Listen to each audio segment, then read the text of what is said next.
There is a poem by Mary Oliver, and one line has always stuck with me. It goes, "If you suddenly and unexpectedly feel joy, don't hesitate. Give in to it." Love it when I splash. And this is something that I like to live my life by. Giving in to the wild and unexpected joy of life on this earth.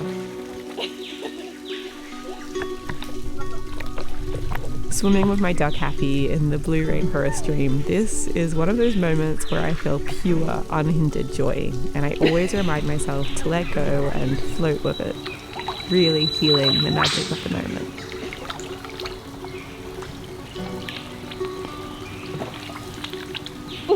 Lately, with all the pressures of living off-grid with my mum and sister, building a rainforest art studio all on our own, growing food, preserving harvests, caring for animals, and regenerating our little patch of rainforest, I've gotten a little caught up with working as hard as I can every day. And I've almost forgotten the importance of just being. Witnessing the difference my work is making and celebrating that. And when I step back, I realize that I find so much purpose in every day of building, planting, and farming. I wouldn't want to do anything differently. You wanted to nibble. I'm finally finished the art studio renovations, and in the whole build, I didn't buy anything new. Every material is secondhand or restored from rotting antiques to become beautiful features. It took me so much longer building this way, but wow, the feeling of crafting something valuable from what would have otherwise been trash, using only my hands and imagination to make this beautiful space. And the skills that I gained from learning to build myself and just trying and failing and then trying again, it feels so empowering. And learning new trades by my mom's side is the kind of joy that I will always treasure. I have this habit of always working as hard as I can, and once I'm finished this build, I just want to jump into the next project straight away. I have thousands of ideas floating around in my head. Small things like I want to sew things, and then big upcoming projects, skills I want to learn, jobs that I should probably finish. But I remind myself that time off is just as expanding, just as important, just as needed. And also, I remind myself that little Happy the duck hasn't gone for a swim in the rainforest pool in way too long. This little duck is spoilt, and I love her so much.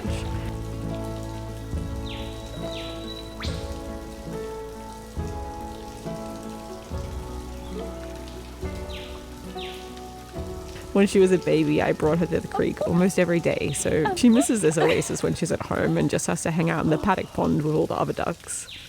I don't know if she realizes just how lucky she is to swim in the most beautiful blue pool on earth. And this makes me realize that I don't know if I realize how lucky I am, swimming in the most beautiful blue pool on earth with the cutest duck by my side. There's the ducky guy. When I was a kid, I remember trying to decipher the meaning of life. I was trying to work out why, what's the point, what is life for? And I came to the realization that the answer was fun. I remember thinking that history is so vast and the future stretches out of sight. We're alive on this earth for a tiny fraction of a moment between it all, and then we're forgotten. So the point while we're here, while our consciousness is illuminated by the day's light and the night's shadow, it is to have as much fun as we can. I think I must have been about 8 when I decided this, and afterwards, when I grew up a bit, I thought it was silly and immature, that there's a lot more to life than just fun. But now I think back to it, I think 8-year-old Anastasia was right. I think finding joy is the point. So I always remember, if you suddenly and unexpectedly feel joy, don't hesitate. Give in to it.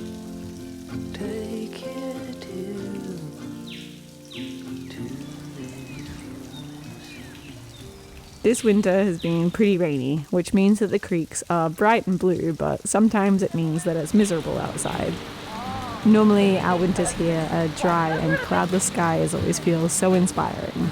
A break from the endless rainforest growth of summer, winter feels like a season where we can catch up and get lots of farm work done. But the weather systems are changing all over the world, and here that means that each winter it rains unseasonably. But that doesn't stop my favourite winter activity of making limoncello. A few friends and I decided to make a huge batch. Preserving food with friends is one of my favourite things in the world. I keep laughing that we're like Italian nonnas, gossiping and laughing while we preserve limoncello. We're using bush lemons that are the rootstock of our lemons and are less pretty than the average lemon. They have lots of seeds and their skin often has marks, but they're my favourite lemon because their flavour is delicious.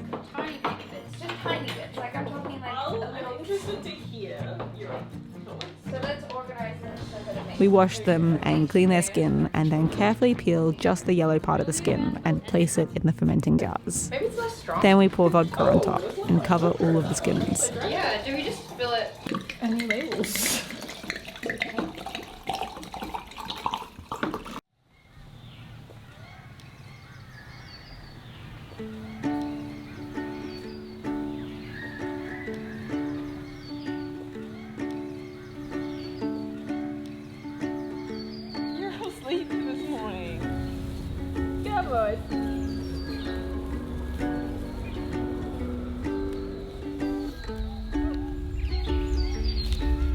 Some for you. Some for you. Oh.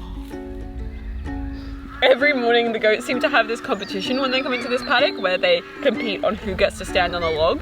And there's this one log of an old pine tree that has been cut down. It was an old invasive pine and they all just stand on it. And yesterday it was moth and paisley that won. Today it's bird. Happy goat. Happy goat. The red cedar is one of the only deciduous trees in the rainforest, but it's deciduous in a different way to you would think normal deciduous trees are. So it loses all of its leaves for winter, and then when the leaves come back, that's when they are bright red. So in the first warmer days, you get these beautiful bright red leaves. And then slowly they turn to this golden color, which is one of my favorite. And then soon this will be big green bushy for summer.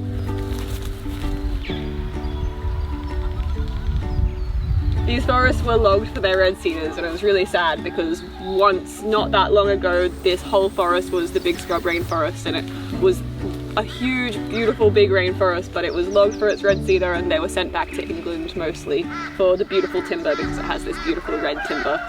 But this is a new red cedar, a regrowth, and it would probably be 20 years old.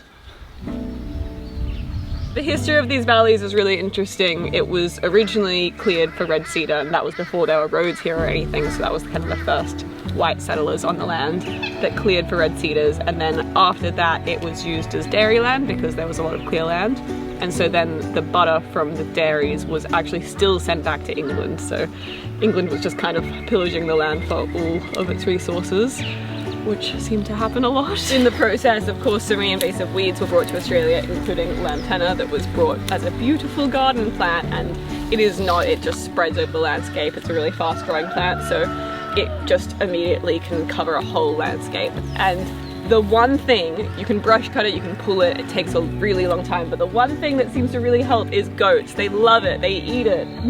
Maggie's just eating the whole piece as we speak.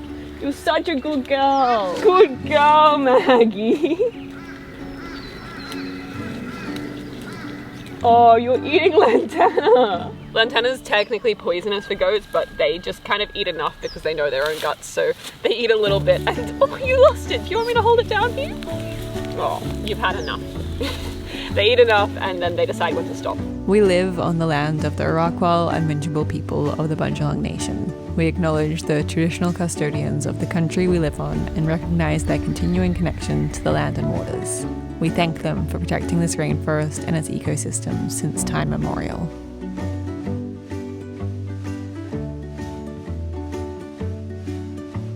So the limoncello has been soaking for 10 days now, and now it's ready. Oh, it had a seal, that's good. Oh, it smells so good. So I'm going to strain the mixture and get all the lemon peels off and just have the liquid. I'm going to put it into my big mead bottle. It's not actually mead, it just looks like some old timey bottle, so I like it. That smells so good. Limoncello is my favorite winter treat that lasts normally all the way until summer, so you've just got that taste of lemons all the way through the seasons, and I love it. I also really want to try preserving lemons one time so that we can have preserved lemons in our cooking. So I'm also going to put on a bit of sugar and water to boil down into a liquid that you put in the limoncello so that it's really sweet. We normally kind of try to replace all of the sugar with honey or something like that in different recipes that we make. So I actually don't have the right sugar in the house because we don't really own any, but I think in this recipe it really needs it for the fermentation process. So sticking with sugar is going to be a little special treat.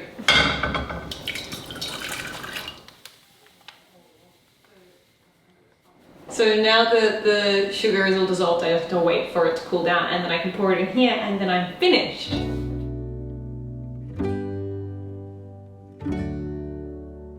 Okay, I'm pouring in the mixture. It's cooled down enough, I think. And then this is all ready. I just have to chill it in the fridge, and then it's ready to be drunk.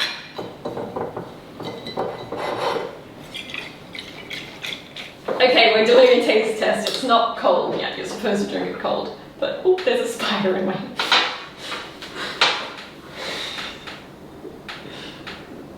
Just a little one? You want more? No, just a little one. Oh! I'll help this spider. I'm just gonna sip it. Yeah. Mmm. Oh, that's beautiful. Yum. Wow, it tastes like the lemon tree. Mm-hmm. Ooh. It's very strong. It's really strong. I haven't made it really alcoholic. Maybe I should add more sugar to it. Ah, does that dissolve? I think that makes it okay. It's really alcoholic. Maybe you shouldn't drink it. I hope we're not going to poison ourselves.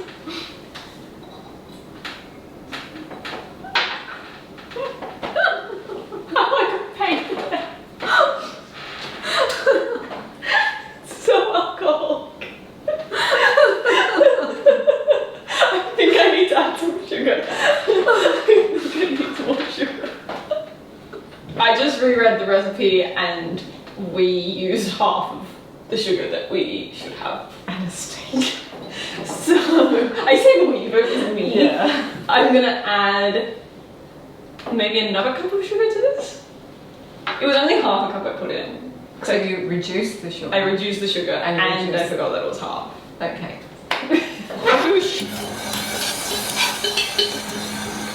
Okay, this is take 2.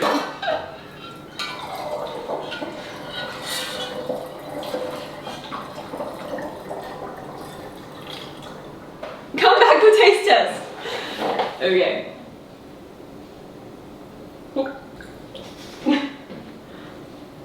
Too strong, eh? Oh. Okay. Cheers.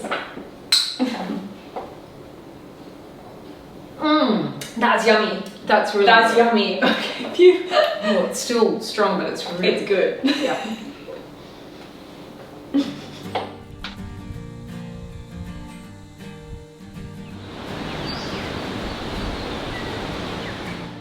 So as you might know, I hate plumbing, and today we've just realised that part of the shed's plumbing has come loose because it was never glued together, which I blame my dad for because he had a bad habit of never gluing plumbing, and I've inherited that bad part, so it could have been me.